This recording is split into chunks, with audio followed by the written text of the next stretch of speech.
자, 첫 번째 돈 되는 섹터인 테마는 온디바이스 AI에 관심을 좀 가질 필요가 있겠다라는 의견을 주셨습니다. 자, 앞서서도 저도 앵커 브리핑 해드렸지만 이제는 5,000P가 왔다고 끝나는 거 아니잖아요, 대표님. 그죠? 또 앞으로 더 갈 거를 찾아야 되는데 맞아요. 그런 의미에서 온디바이스 AI 쪽이 앞으로 상승을 또 줄까요? 줄 수 있다고 보세요? 줄 수 있다고 보니까 또 가지고 왔죠. 네네. 최근에 이제 흐름을 보면 주도 섹터는 명확해져가는 것 같아요. 반도체는 자리 그쵸? 잡고 있는 것 같고 그 다음에 로봇이 CS 이후에 이 모든 수급을 또 빨아들이고 있거든요. 네. 또 주도로 잡아가고 있고 조선과 방사는 올해도 안전하구나 하는 시그널을 보여줬단 말이에요. 네. 그럼 이제 그 다음은 이벤트성으로 사실은 중간중간에 수급을 빨아들일 수 있는 섹터들이 분명히 생길 거고요. 그 중에 하나가 2월 달에 예정되어 있는 그 갤럭시 S26 언팩 행사가 맞아요. 또 되지 않을까라고 예정이 되고 있고 삼성이 요새 그래도 주가가 좋아요. 근데 이게 주가가 좋을 때 좋은 뉴스 나오면 더 잘 갑니다. 그렇죠. 그래서 저는 이제 조금 좋지 않을까라고 이제 예상을 하고 있고 사실 최근에 그 삼성 쓰시면서도 저는 이 전 모델이거든요. S25는 아니고 그 사이에 껴 있는 그 접는 거. 폴더블. 7을 쓰고 있는데 네네. 가장 좋게 느껴지는 건 딱 하나입니다. 여기에 대한 AI 성능이 정말 좋아졌구나. 그래요? 근데 이게 S26으로 가면서 훨씬 더 좋아질 것 같아요. 지금 얘기가 나오는 거는 NPU가 훨씬 더 좋아졌다라는 얘기가 나오는데 S26의 가장 큰 장점은 인터넷 없어도 된답니다. 통역하고요, 이미지 생성하고요. 그러니까 최근 들어서는 AI들이 개인 비서 업무도 사실은 어느 정도 체킹을 그쵸. 해주잖아요. 다 된답니다.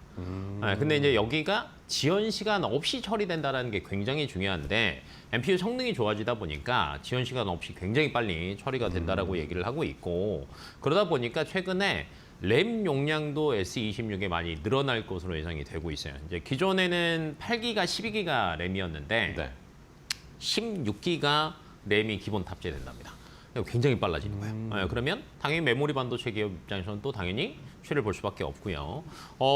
그리고 아마 여기서 언팩 행사할 때 S26만 얘기하지는 않을 것 같고 네. 그 외적으로 최근에 트리플 폴드 나왔잖아요. 그렇죠, 그렇죠. 근데 2년 전에 보면 트리플 폴드 이야기가 처음 나왔고요. 그 다음 나왔던 게 롤러블이었거든요.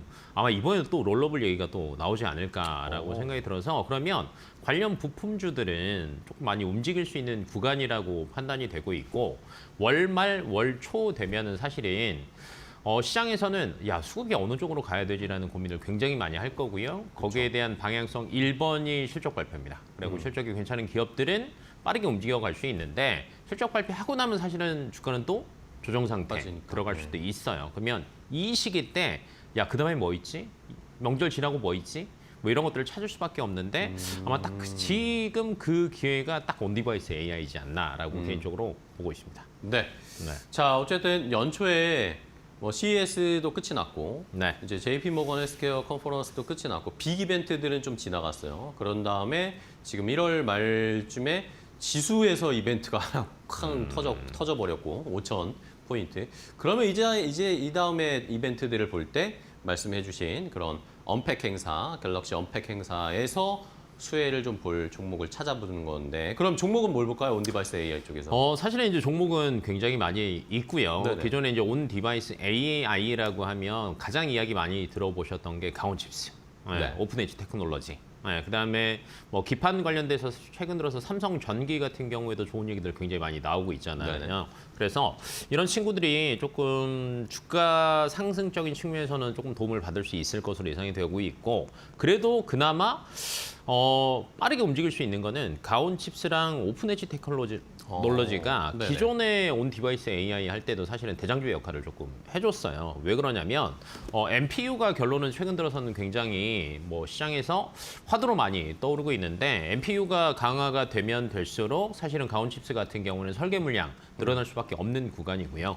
오픈 엣지 테크놀로지 같은 경우에도 NPU랑 메모리를 사실은 연결을 해줘야 되는데 이 기술을 또 오픈 엣지 테크놀로지가 가지고 있습니다. 네. 그러다 보니까 로열티 찍히는 구간이 점점점 빨라지고 금액도 커질 수 있는 구간이다 보니까 많이 움직이지 않을까라고 보고 있습니다. 네. 자, 이렇게 온디바이스 AI 쪽에서 오픈 엣지 테크놀로지와 가온 칩스 일단 두 종목을 좀 살펴봤고 그러면 길 대표님이 생각하시는 온디바이스 AI의 탑픽 종목은 뭘로 보시나요? 그래도 좀 안전한 게 좋지 않을까라고 이제 판단이 돼서 제주 반도체가 제주 반도체? 네, 괜찮을 것 같아요. 그러니까 최근에 온 디바이스 AI에서 사실 이제 설계 관련된 거, MPU 관련된 것들도 있지만 네. 최근에 이제 반도체까지 같이 엮어서 생각을 해보신다라고 하면 저전력 반도체 쪽에 대한 기대가 네, 그쵸. 굉장히 큽니다. 왜냐하면 최근에 AI 시장이 굉장히 커지면서 전력 이야기가 계속 나와요. 맞아요. 근데 이 전력을 감당하는 게 정말 쉽지 않다라는 얘기가 계속 나오고 있고 그럼 문제가 안 되기 위해서 저전력 반도체에 대한 수요는 굉장히 많이 늘어날 거고요. 그다음에 이쪽에서 이제 사실은 제주 반도체가 설계 전문이잖아요. 그러다 보니까 최근에 주가도 뭐 35,000원 고점 찍고 나서 조금 빠지기는 했지만 시장에서 그렇게 소외가 되지 않고 있습니다. 네. 그러니까 조금 안전하게 갈 수 있다라고 생각해 보시면 좋을 것 같고 최근에도요 21선을 크게 깨지 않습니다. 네, 그 위에서 이제 계속 자리를 잡아가고 있다라는 게 그럼 여기서 다시 온 디바이스 AI 테마가 불면 다시 간다라는 거죠. 네, 그래서 뭐 실적도 있고 기대감도 있겠지만 요 두 가지를 다 생각할 수 있는 게 제주 반도체이지 않나 싶습니다. 네. 네. 자, 그러면은 지금 좀 올라왔다가 좀 쉬고 있어요. 네. 3만 원 아래로 내려왔는데 가격 전략은 어떻게 잡을까요? 정고점이 35,000원입니다. 그런데 이제 온 디바이스 AI 언팩 행사가 나오면 당연히 정고점은 올릴 수 있을 것으로 보여지고 있고요. 한 4만 원까지는 무리가 없을 것 같아요. 그래서 네. 목표가 4만 원 잡으시면 될 것 같고 반대로 이제 손절 라인은 21선을 깨면 사실 또 61선까지의 이격이 굉장히 크거든요. 어떻게 될지 모르니까 21선인 28,000원 정도를 손절 라인으로 잡으시면 좋을 것 같습니다. 네, 알겠습니다.